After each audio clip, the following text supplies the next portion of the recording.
Pourquoi quelque chose est beau, pourquoi quelque chose est très beau. Toutes les cultures doivent se parler, les unes piqueront dans les autres. On est dans une société de la mondialisation où un Indien gagne sa vie à Dakar, un Dakarois gagne sa vie à New York, un Gabonais gagne sa vie à Paris. Que ça vous plaise ou non, c'est irréversible. Quand j'écris des romans, je ne suis pas en train de faire des manifestations.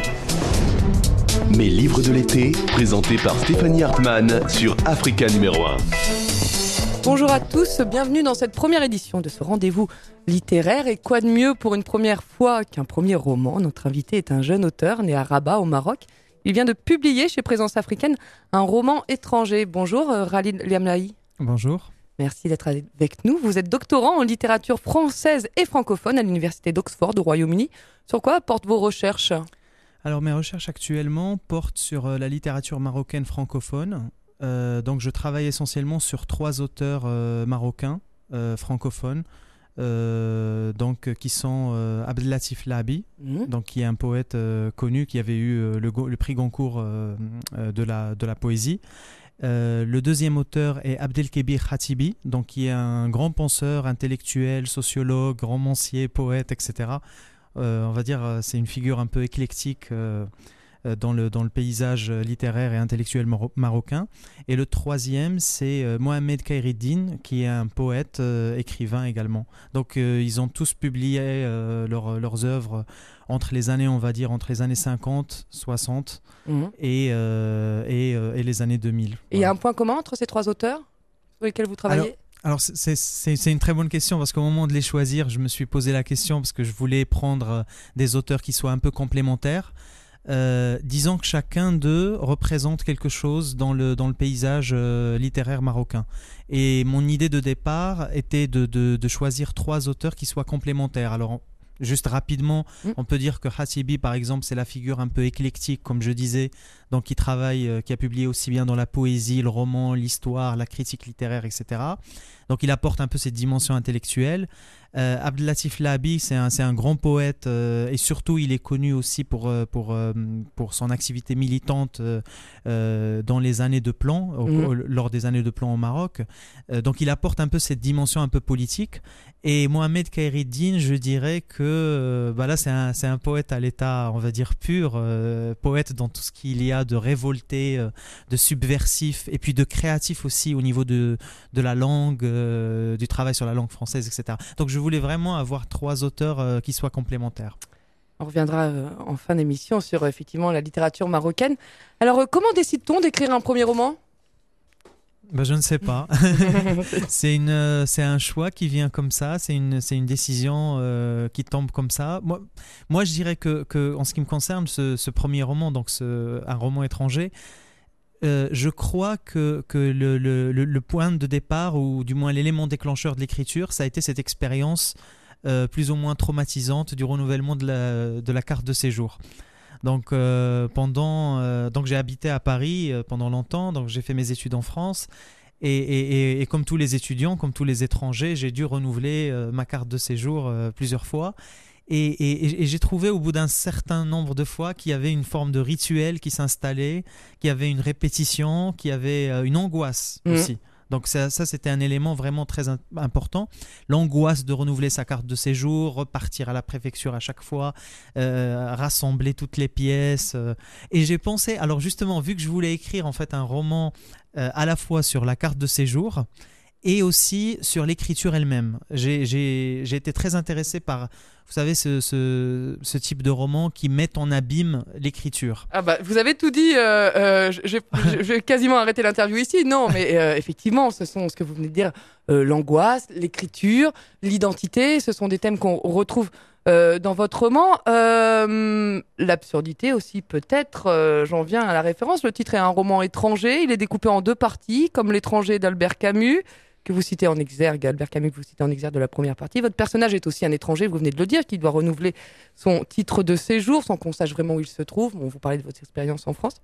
Est-ce que vous inscrivez dans tradition de la philosophie camusienne, l'absurdité de la vie? Je dirais pas que je m'inscris dans cette philosophie-là de manière radicale, mais en tout cas la lecture d'Albert Camus m'a beaucoup influencé.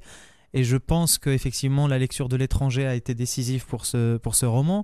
Ceci étant, je voulais aller au-delà, comme je disais, parce que je voulais en fait pas forcément raconter l'histoire d'un étranger, mais je voulais surtout opposer le renouvellement de la carte de séjour, l'angoisse du renouvellement de la carte de séjour, expérience que tous les étrangers connaissent par cœur, à justement de l'autre côté l'angoisse de l'écriture, l'angoisse de la page blanche. Et je voulais voir si les deux angoisses pouvaient aller de pair, et si justement l'écriture pouvait en quelque sorte sauver cet étudiant étranger de son angoisse, on va dire entre guillemets, administrative, et de ses phobies administratives. L'angoisse transparaît bien effectivement à la lecture du roman. Alors un roman étranger, mais aussi un étrange roman, où la trame narrative finalement est plutôt simple, vous l'avez dit, hein, c'est un étudiant qui doit renouveler son titre de séjour. Il y a beaucoup de réflexion, de contemplation du personnage plus que d'action. Il semble, vous l'avez dit, endolori, angoissé parfois, hein, même pas parfois, souvent dans ses réflexions. Parallèlement à ses démarches administratives, il écrit son premier roman. Donc effectivement, la mise en abîme est parfaite, et on verra un peu plus loin. Vous mettez en abîme même la mise en abîme. Quelle est la distance finalement qui vous sépare de votre personnage narrateur ?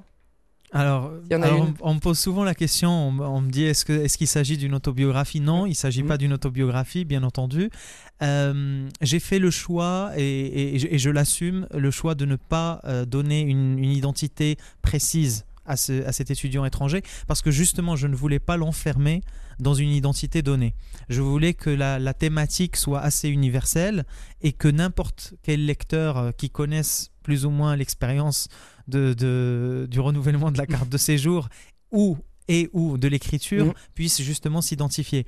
Ceci étant, effectivement, tout écrivain, tout auteur, et je pense surtout les jeunes auteurs, s'inspirent justement de leurs expériences personnelles.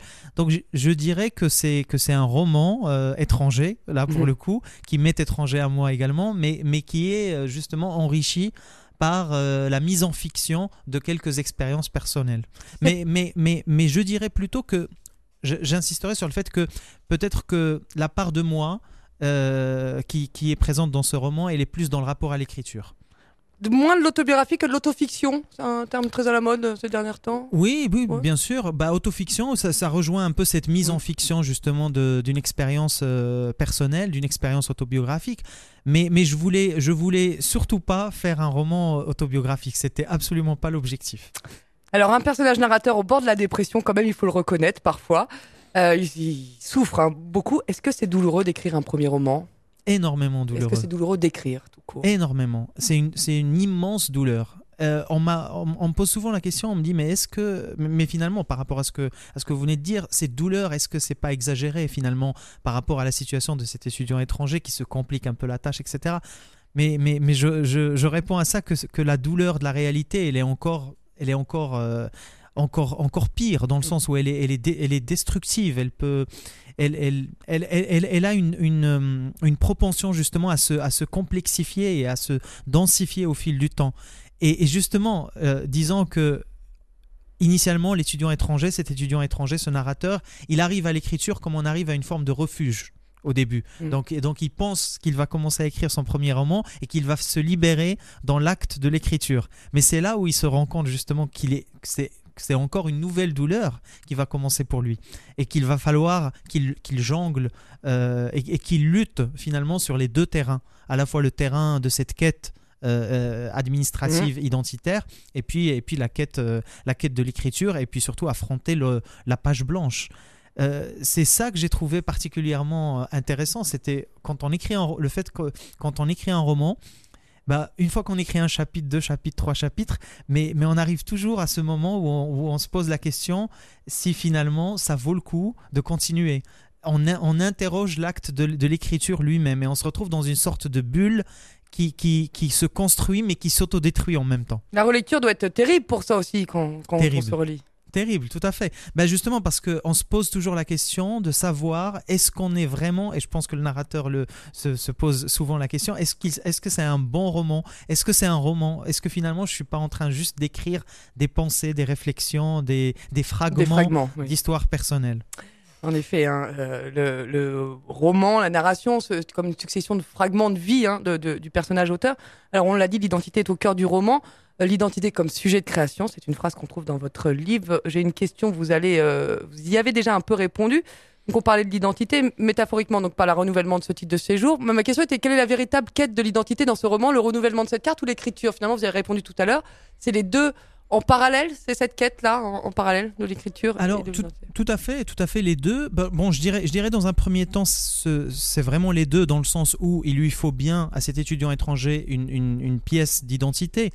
Et je vais compléter ma question, excusez-moi, je vous interromps. Est-ce que finalement, il ne cherche pas son identité à travers l'écriture? Voilà. Bien sûr, tout à fait. Et j'allais y venir justement parce qu'il y a deux niveaux en fait dans le récit. Il y a ce premier niveau où il lui faut absolument cette carte de séjour parce que, comme on le sait, et là c'est vraiment les contraintes du réel, là on n'est pas dans la fiction, si on n'a pas une carte de séjour, on ne peut pas vivre décemment, on ne peut pas travailler, on ne peut pas avoir accès à un logement, etc. etc.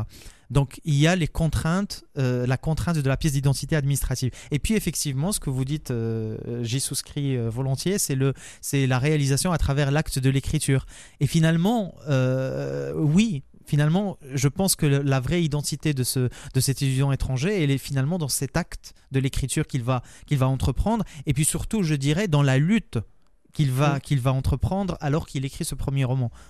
Voilà. Je ne sais plus qui a dit que la vie, c'était une lutte sans fin. Et donc, il y a une angoisse, on l'a dit, vous l'avez dit, qui nourrit ce roman, celle d'échouer, surtout. Dans l'écriture du roman, alors j'imagine aussi dans les projets, on sent cette angoisse transparaître. Je vais inverser la question. Qu'est-ce que réussir pour un écrivain? Est-ce que c'est réussir à terminer un roman, réussir à le publier, réussir à être compris, avoir les mots justes? C'est un peu tout ça à la fois, je pense. Je pense que l'étape de la publication, c'est une grande étape, il faut le dire.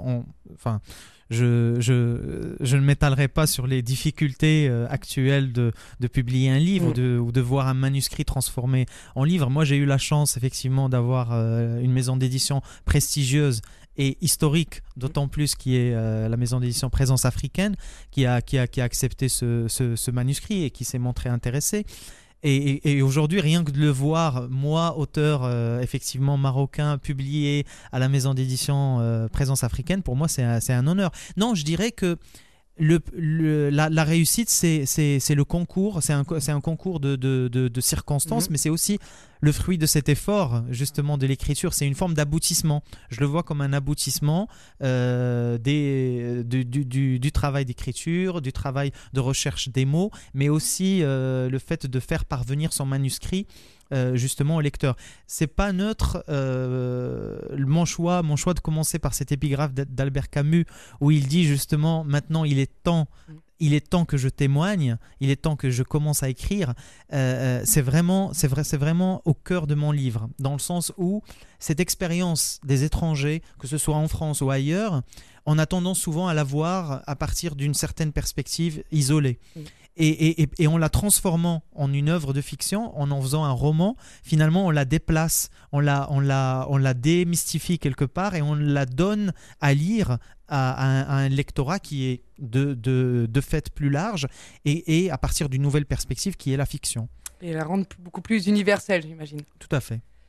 Un mot sur l'incipit du roman, qui est le début du texte, ce premier paragraphe où le personnage rencontre une guichetière de cinéma et ce passage, il lui dit « Bonjour mademoiselle ». Il lui dit pas d'ailleurs, il imagine lui dire ceci. « Bonjour mademoiselle, je vais bientôt écrire mon premier roman et vous serez mon premier personnage ».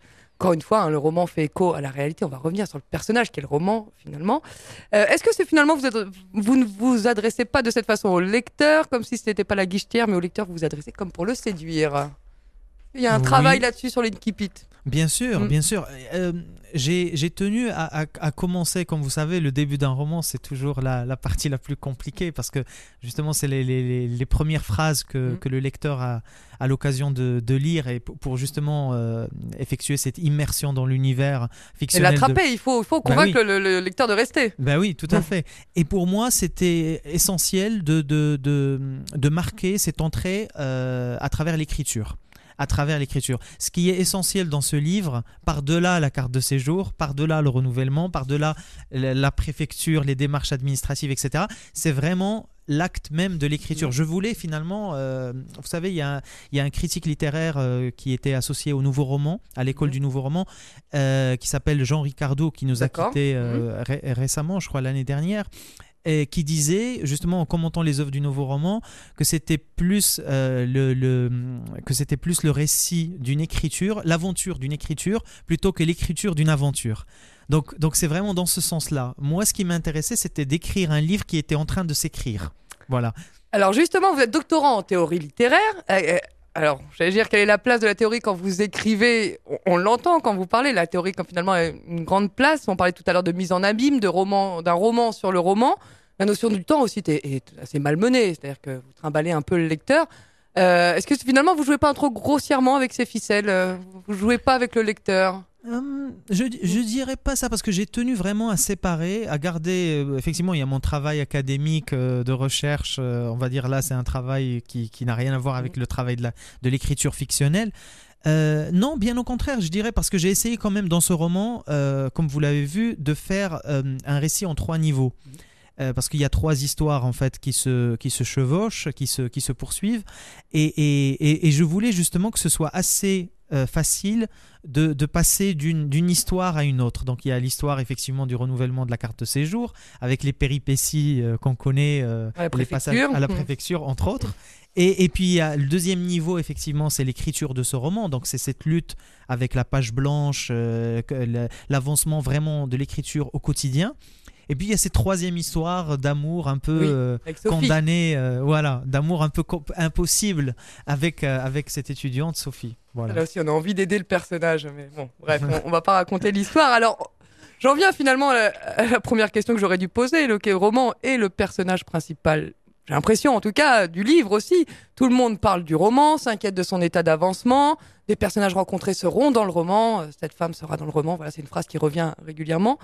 Il y a plusieurs romans dans ce livre, mais c'est toujours le même. Il y a le roman qu'écrit le personnage. Donc c'est l'histoire d'un héros moderne qui ressemble au narrateur et qui, voilà, on suit le quotidien.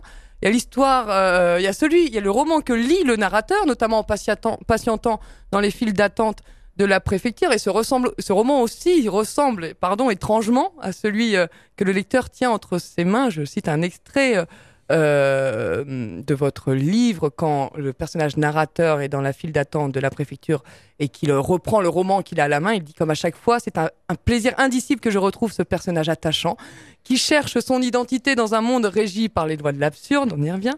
Je le suis à travers les lignes de ce roman passionnant. Alors, j'ai trouvé ce passage très drôle, finalement, si vous essayez de convaincre le lecteur que le roman qu'il tenait entre les mains était passionnant. Ma question est toute simple, c'est finalement, vous l'avez dit depuis le début de cette interview, est-ce que le roman est le véritable personnage du livre, ou l'écriture? C'est le roman ou l'écriture, finalement, qui est le vrai personnage? C'est une très bonne question. Je dirais que c'est... Bon, le roman, c'est le résultat de l'écriture. Encore une fois, c'est l'aboutissement. Le geste de l'écriture, l'effort de l'écriture lui-même est très important. Et le roman, disons que c'est l'aboutissement, que c'est le résultat final auquel va aboutir le processus, le très très long processus de l'écriture. Donc effectivement, oui, je suis entièrement d'accord. Et d'ailleurs, c'est pour ça que j'ai choisi le titre de Un roman étranger, parce que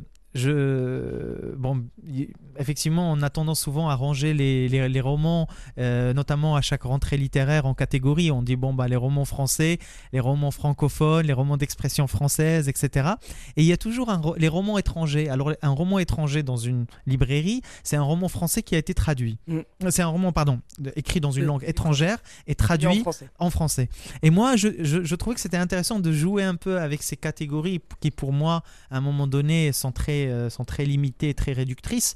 Et en offrant ce roman étranger, finalement, il est écrit en français, mais il raconte l'histoire d'un étranger comme il y en a partout, finalement. Alors, vous écrivez: sous la lumière blanche de la lampe du bureau, je cherche l'essence de mon roman. Est-ce que vous l'avez trouvé? Bon, ça fait un petit moment. Le roman est sorti en janvier dernier, donc j'ai eu l'occasion effectivement de le présenter dans des salons littéraires. Donc j'ai été à Paris, à Genève, récemment à Tanger, au Maroc. En discutant finalement avec les gens, avec les lecteurs, effectivement, c'est très intéressant. Je trouve très intéressant le fait que chaque lecteur puisse s'approprier le livre à sa manière. Bon, effectivement, le livre trouve un écho plus fort et plus retentissant auprès d'un lectorat qui connaît la situation des étrangers, qui connaît la thématique de la carte de séjour, qui sait ce que c'est que renouveler sa carte de séjour et vivre avec un récépissé pendant des mois et renouveler ce même récépissé, etc.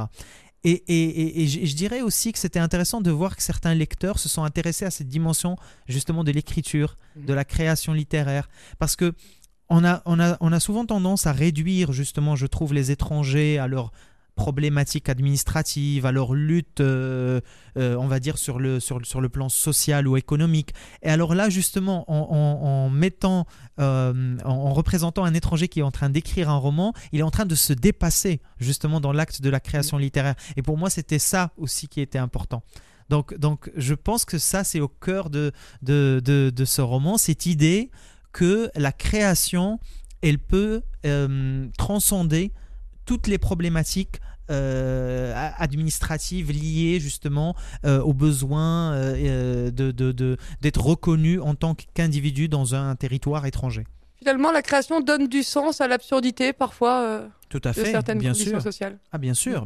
Et je pense que Albert Camus lui-même, son œuvre, il suffit effectivement de penser à l'étranger ou à d'autres œuvres. Effectivement, c'est ce qu'il s'est acharné à démontrer que justement cette révolte, elle peut également passer par l'acte de l'écriture. Je pense que l'écriture permet, il y a une forme de dépassement et d'élévation, je trouve, dans l'acte de l'écriture. Et aussi de discipline, parce que écrire justement un livre, est une épreuve en soi. Donc oui, effectivement, il y a ces trois dimensions-là, dépassement, élévation, et puis quête de soi à travers l'acte de l'écriture. On va sortir un peu... Non, j'ai une dernière question sur la littérature. Avant d'avoir une petite question sur l'actualité, si vous voulez bien. Vous êtes édité donc par Présence africaine, vous l'avez dit tout à l'heure, maison d'édition historique qui a fait beaucoup pour la littérature africaine et la décolonisation des savoirs. Puisqu'on parlait d'identité, comment vous vous définiriez comme un écrivain marocain, un écrivain africain ou un écrivain francophone ? Alors, alors ça, c'est effectivement... Il ne fallait en choisir qu'un. Je ne sais pas si je pourrais en choisir un, parce que moi, je pense qu'on a souvent, et justement, je vous remercie pour cette question, parce qu'on a souvent tendance à enfermer les écrivains dans des étiquettes. C'est pas contre vous que je dis ça, mais c'est vraiment dans la façon dont on les présente, à la fois dans le milieu littéraire, dans le champ littéraire, etc. Et on a souvent du mal à concevoir qu'un écrivain puisse justement se nourrir de plusieurs sources différentes. Et parler au monde entier finalement aussi. Effectivement, tout à fait. Alors moi aujourd'hui, effectivement, j'ai fait mes études. Enfin, il suffit que quand je vois mon parcours, par exemple, je suis né au Maroc, j'ai fait mes études au Maroc. Après, j'ai fait mes études supérieures en France, et aujourd'hui, je suis en Angleterre et j'écris un roman en français. Donc, je prépare aujourd'hui ma thèse en anglais. Oui. Je l'écris en anglais. Et mon rapport à la langue française, c'est un rapport qui a été nourri effectivement par mes lectures de la littérature française, des littératures maghrébines d'expression française, puisque maintenant il faut entre guillemets interroger et se méfier entre guillemets de ce terme de francophone. Non, moi je pense qu'il faut aller au-delà de ces catégories-là. Et effectivement, ce qui est important, comme dans le titre de ce roman, c'est un roman étranger. Finalement, on peut y mettre toutes les identités qu'on veut. Finalement, je veux que ce roman puisse être approprié par n'importe quel lecteur de n'importe quelle nationalité, pourvu que la thématique effectivement de la création littéraire en miroir avec la carte de séjour puisse avoir un écho chez lui. Et que l'identité finalement est une création aussi. Tout à fait, mouvante. Tout à fait, à réinventer justement constamment à travers les lectures, les rencontres et au final à travers l'écriture elle-même. Une petite question d'actualité peut-être pour terminer, c'est mon avant-dernière question. Le Maroc défie les lois de la géographie et souhaite rejoindre la CEDEAO, la communauté économique des États d'Afrique de l'Ouest. Que vous inspire cette actualité ? C'est une bonne chose pour vous que le Maroc se tourne davantage vers les pays au sud du Sahara ? C'est dans la continuité de ce qui s'était passé récemment avec effectivement le retour du Maroc au sein de l'Union africaine. Effectivement, moi je connais pas les tenants et les aboutissants de ces démarches, mais ce que je retiens surtout, c'est que le Maroc est un pays africain. Le Maroc. On a tendance à l'oublier, on a eu tendance à l'oublier, à séparer beaucoup le Maghreb du reste de l'Afrique. Tout à fait. Et d'ailleurs, je pense que même dans le champ littéraire, puisqu'on en parle, on a souvent tendance à tracer une forme de frontière infranchissable entre la littérature maghrébine ou la littérature de l'Afrique du Nord et ce qu'on appelle, ce qu'on désigne souvent par la littérature subsaharienne. Et moi, je trouve justement qu'il faut essayer de franchir là encore ces frontières. Le Maroc est un pays qui est, tout le monde le sait, qui est au carrefour de plusieurs influences, de plusieurs identités. Et l'une de ces identités est l'identité africaine et l'appartenance africaine. Donc moi, je le prends de ma position de chercheur universitaire et de littéraire, entre guillemets, je le prends comme un retour, effectivement, une reconnexion du Maroc avec ses racines africaines. La dernière question est venue. Vous auriez un livre à conseiller à nos auditeurs ? Alors là, c'est une très très bonne question. Un livre à conseiller. Comme ça, rapidement. Alors peut-être que je pourrais conseiller, effectivement, il y a une revue qui en est à son 2e numéro.